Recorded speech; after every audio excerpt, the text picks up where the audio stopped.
LPG cylinder के बढ़े दामों को लेकर आज कांग्रेस पार्टी ने एक अनोखे अंदाज में प्रेस कॉन्फ्रेंस किया है। सुप्रिया श्रीनेती जी हैं। जिस तरह से पिछले 2 महीने में 4 बार एलपीजी के सिलेंडर के दाम बढ़े हैं और फिर 50 रुपये अब बढ़ा है, इस तरीके से जो प्रेस कॉन्फ्रेंस आज आपने किया, क्या इसका उद्देश्य क्या है? मुझे लगता है कि सोती हुई सरकारों को दिखाना है कि ये एलपीजी का सिलेंडर आम जनमानस इस्तेमाल करता है और उसकी कमर जो आप तोड़ रहे हैं बार बार सिलेंडर बढ़ाकर या 100 रुपए का पेट्रोल दाम करके, कहीं ना कहीं मुझे ऐसा लगता है कि ये देखकर शायद उनको याद आ जाए कि सरकार में रहने वाले लोगों को थोड़ा संवेदनशील होना चाहिए। सरकार का काम मुनाफाखोरी नहीं हो सकता है। दिसंबर में जो सिलेंडर 594 में बिक रहा था दिल्ली में, आज वो 769 पे है, 175 रुपये दाम बढ़ गए। लेकिन सोती हुई सरकार को इससे कोई फर्क पड़ता मुझे दिख नहीं रहा है।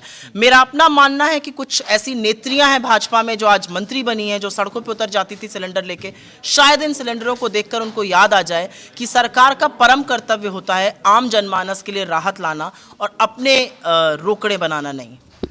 मेरा सवाल ये है कि सिर्फ एलपीजी सिलेंडरों के दाम की बात नहीं है। आज की तारीख में जिस तरह से पेट्रोल और डीजल के दाम लगातार बढ़ रहे हैं, जो नॉर्मल लोग हैं, जो आम आदमी कम्यूट करता है, अपने काम पे जाता है, लगभग कई राज्यों में तो 100 रुपये तक पहुंच चुका है, उसको लेकर क्या?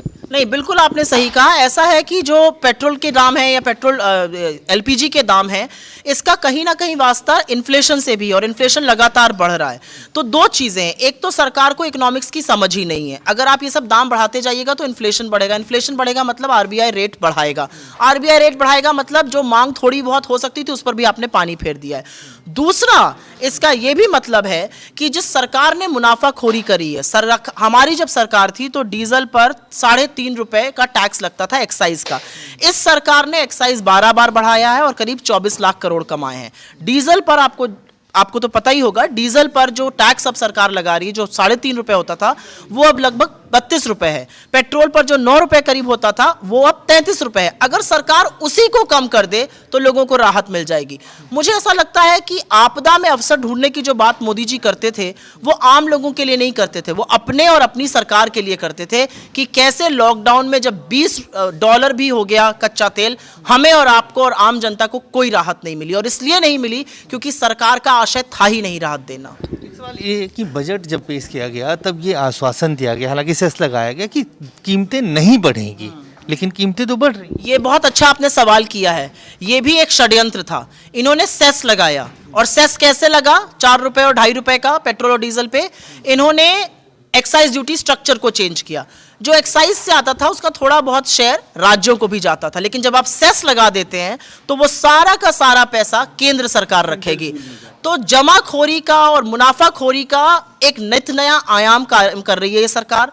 ये सच है कि आम जनता को प्रताड़ित करके कोई सरकार टिक नहीं पाई है, और मुझे ऐसा लगता है कि लोगों को पता चल रहा है कि इनकी क्या असलियत है। अभी तक ये किसानों पर अत्याचार कर रहे थे, अब इन्होंने घर के चूल्हे चौकों पर भी आग लगाने की कोशिश आग लगाने की पहल कर दी है। लेकिन आसाम में तो कम कर रहे हैं दाम, क्या चुनाव? दाम वही कम होते हैं जहां चुनाव होता है। और क्या इस देश में चुनावों से नीति बनेगी?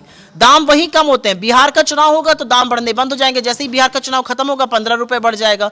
तो ये किस तरह की बातें इस देश में हो रही हैं? और हर व्यक्ति को सोचना पड़ेगा कि क्या अगर आपके राज्य में चुनाव नहीं हो रहा है तो आपको राहत नहीं मिलेगी? क्या अगर देश के किसी और हिस्से में चुनाव नहीं हो रहा है तो सरकार कुछ नहीं करेगी, हाथ पे हाथ धरे बैठी रहेगी? मुझे ऐसा लगता है ये सब जो बातें ये जो कर रही है सरकार, ये कहीं ना कहीं इनका नैतिक दिवालियापन दिखाता है। आखिरी सवाल, क्योंकि जब यूपीए की सरकार थी तो हम लोगों को याद है कैसे सिलेंडर और बाकी सारी चीज़ों को लेके जो बीजेपी की महिला नेत्रियां थी वो सड़कों पे उतरती थी। आज ये सब लाके क्या आप उन लोगों तक संदेश पहुंचाना चाह रही हैं कि याद कीजिए कि यही हम वही दिखाना चाह रहे हैं कि याद कीजिए ये वही सिलेंडर हैं जिनके साथ आप सड़कों पे बैठती थी? आज यही सिलेंडरों में आग लगी हुई है। 175 रुपए 2 महीने में दाम बढ़ गया है, लेकिन आपके मुंह से एक शब्द नहीं फूटेगा। तो क्या सत्ता का लोभ और सुख इतना होता है कि आपको आम जनमानस दिखाई नहीं दे रहा है? साफ तौर से सुप्रिया श्रीनेती आज आई हैं सिलेंडर लेके, एलपीजी सिलेंडर लेके प्रेस कॉन्फ्रेंस करने के लिए और एक सिंबॉलिक मैसेज देने के लिए सिलेंडर के साथ कांग्रेस के मंच पे पहुंची हैं। कैमरामैन रफीक के साथ अजय झा, गो न्यूज़ दिल्ली।